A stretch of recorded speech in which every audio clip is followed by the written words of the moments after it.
জুলাই মাসের মধ্যে জাতীয় সনদের চূড়ান্ত করতে চাই এবং এটা আপনাদের দিক থেকেও নিঃসন্দেহে আপনারাও চান।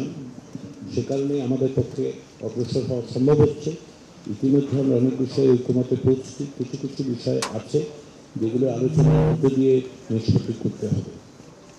এখানে দুটো বিষয় বলে রাখি। একটা হচ্ছে উচ্চকক্ষ বিষয়ে আলোচনায় আপনাদের পক্ষ থেকে কমিশনকে দায়িত্ব দেওয়া হয়েছে। কমিশন বিষয়টি পর্যালোচনা করছে। আমরা আশা করেছিলাম যে এই সপ্তাহান্তে অর্থাৎ শুক্র শনিবারের আলোচনার মধ্যে আমরা একটা জায়গায় এসে আপনাদের সামনে কমিশনের সিদ্ধান্তটা জানাতে পারব।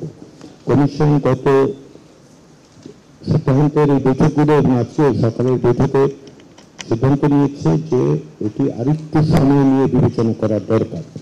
আপনাদের বিভিন্ন অবস্থানগুলো আমরা আবার পর্যালোচনা করছি। আপনাদের পক্ষ থেকে প্রাথমিকভাবে কমিশনের অর্থাৎ বিভিন্ন কমিশনের যে সুপারিশ তার পরিপ্রেক্ষিতে আপনারা আমাদেরকে জানিয়েছিলেন।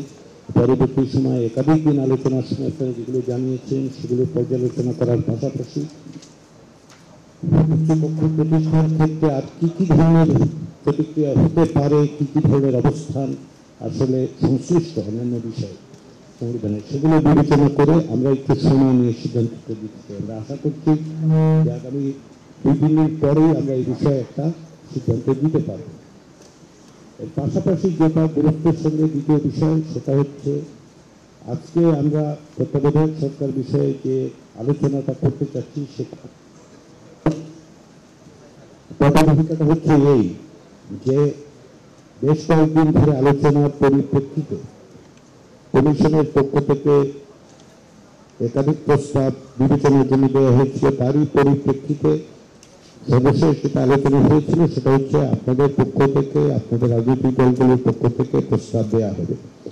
আমরা 4টি রাজনৈতিক সংগঠনের কাছ থেকে যে প্রস্তাব পেয়েছি সেগুলো হচ্ছে পিপলস ওয়ার্কার্স পার্টি, বাংলাদেশ জাতীয়তাবাদী দল, ন্যাশনাল সিটিজেন্স পার্টি এবং জামায়াত ইসলামের পক্ষ থেকে 4টা প্রস্তাব এসেছে। সেটা নিয়ে কমিশন বিভিন্নভাবে পর্যালোচনা করার পর একটি সমন্বিত প্রস্তাব আপনাদের সামনে উপস্থাপন করেছে, যেটা আসলে প্রকৃতপক্ষে আপনাদের দলগুলোর পক্ষ থেকে দেওয়া প্রস্তাব এবং গত কয়েকদিনের আলোচনার সারাংশের উপর ভিত্তি করে প্রত্যেকটি গভীরভাবে পর্যালোচনা করে গুরুত্বের সাথে পর্যালোচনা করেই আমরা এই দিকে এসেছি। প্রত্যেকটি ক্ষেত্রে আমাদের কাছে মনে হয়েছে যে যে সমস্ত উপাদান আপনাদের প্রস্তাবগুলোতে আছে সেই প্রস্তাবগুলোর ভিত্তিতেই আমরা এই নতুন সংশোধিত সমন্বিত প্রস্তাবটা হাজির করেছি।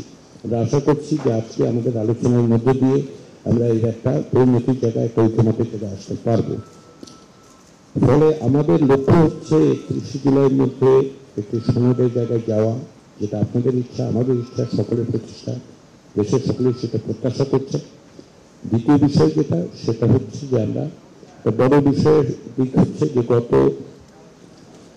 প্রায় 14 বছর ধরে তত্ত্বাবধায়ক সরকার ব্যবস্থা পুনঃপ্রতিষ্ঠার লড়াইয়ে আমরা সকলেই যুক্ত ছিলাম।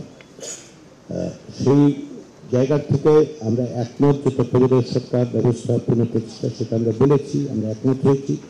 এখন প্রধান উপদেষ্টা নিয়ে এবং কাঠামোর বিষয়ে আলোচনা হবে এবং সেটাতে আমরা একমতের জায়গায় আসতে পারবো বলে কমিশন আশাই শুধু করেন, এটা বিশ্বাসও করে। সেটার জন্য আজকে নির্ধারণ করা হয়েছে। দ্বিতীয় আরেকটি বিষয় নির্ধারিত আছে যেটা প্রধানমন্ত্রীর একাধিক পদে থাকার বিষয়। তো প্রথম গুরুত্বপূর্ণ বিষয় যেটা আমরা তত্ত্বাবধায়ক সরকার বিষয়টার ব্যাপারে একটা ঐকমত্যের জায়গায় আসতে চাই।